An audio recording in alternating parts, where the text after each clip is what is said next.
In this step, we will investigate much more about Spring Boot Actuator. How do I use Spring Boot Actuator? Very simple. Just like everything else with Spring Boot, using an actuator is also very simple. All that I need to do is go to pom.xml, and you have guessed it right. So I just need to add a starter for actuator. So I'm copying the starter for web and changing the starter name to actuator. That's it. It's as simple as that. So I've added in the starter for actuator. So what does the actuator bring in? Actuator actually brings in a lot of monitoring around your application. So in Actuator, you'd be able to read a lot of metadata about the application. Let's say you want to see what are the beans that are configured. You want to see how auto configuration has worked. You want to see how many times a specific service is called. You want to see how many times a specific service has failed.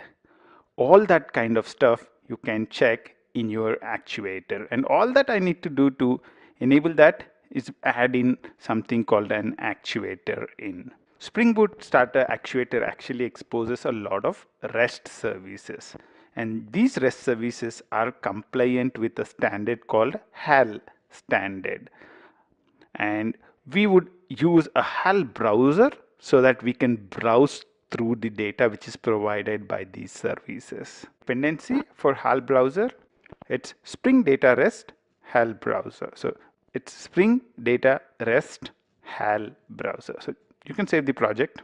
The group ID should actually be data.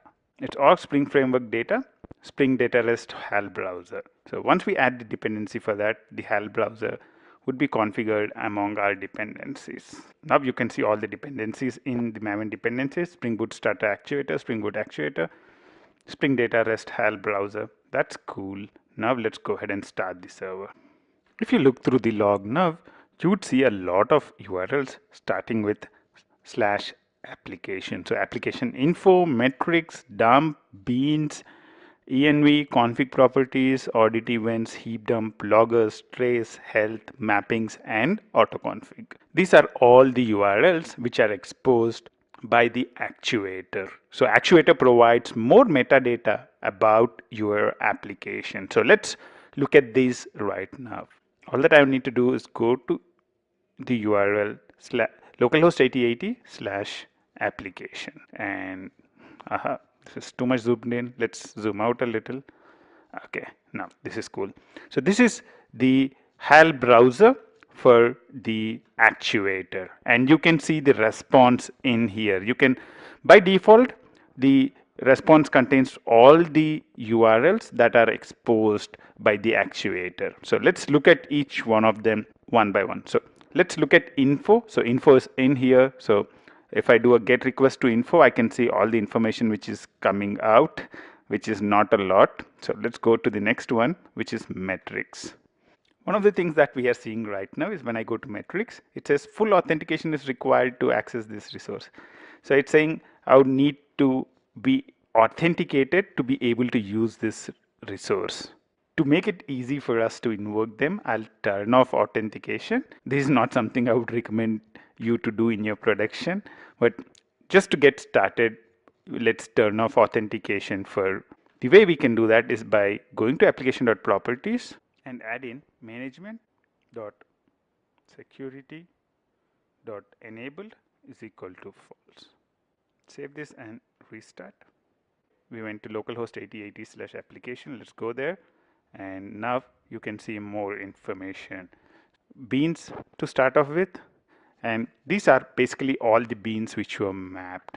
So you can see all the information about which are the beans which are created, what is the scope of the bean, what is the type of the bean, and which class was used to create the bean, and all that kind of stuff. So you can see all information about the beans that are created. Dump would give you a thread dump of the different threads that are running. Heap dump would show you the heap dump details if you would want to see what's happening in memory. The auto config, on the other hand, shows you a debug of the auto configuration. It would actually show you the positive matches, so which of the auto configuration classes were matched and which are not really matched. So you will have positive matches and also negative matches. and it would have a message on why that particular configuration was not done, what did not happen. You have other stuff like configuration properties. This would show you actually all the configuration properties that are available for you. As we discussed earlier, all application configuration can be configured through application.properties. So this config props actually shows you all the properties which are available that can be configured through application.properties. Trace shows you the details for a few requests. For the last few requests, what has really happened, that's what trace would show. This will be useful in debugging problems. env is useful in getting the details about the environment. What operating system are you running on? What version of Java are you using? Where is Java installed? Where is the virtual machine present? And all such information. What is the class path that is being used? All that kind of information is present in the env. Metric shows different metrics about it will show metrics about system in which the application is running. So it shows heap, it shows memory, free memory, it shows the threads, how many classes are loaded, and all that kind of stuff. And also it shows how many times a specific URL is invoked. We actually call these URLs multiple times. We call metrics 3 times, health 2 times, and all that kind of stuff. I'll show you an example. For example, we have the localhost 8080 and the URL is books. So let's invoke that. So now we have invoked books as well. So if you refresh this, you'd see that now books has a count of 1. So you can see that books is called, and books was successfully called with the status of 200 one time. If you now call it again, you'd see that books is called twice. So you can actually keep track of how many times a particular service call is successful. The other thing is it would also keep track of failures. So let's say instead of 200, probably the status is error status. Then you can see here also that that particular service has errored out so many times. This will be useful in debugging problems. You can see which services are erroring out and try figuring out why they are erroring out looking at the trace. Loggers shows the logging configuration for various classes. Health shows the status of the application, whether it's up and running or not. So it shows the status, how much disk space is free, and all that kind of stuff. The mappings shows all the URLs that are mapped in the application. So it shows /books, /error. /error is the default error handling that Spring Boot provides through auto configuration. And all the application URLs that we are looking at: application beans, application audit events, dump, heap dump, auto config, config props, and so on and so forth. So Spring Boot Actuator provides you a lot of stuff which helps you in monitoring this application.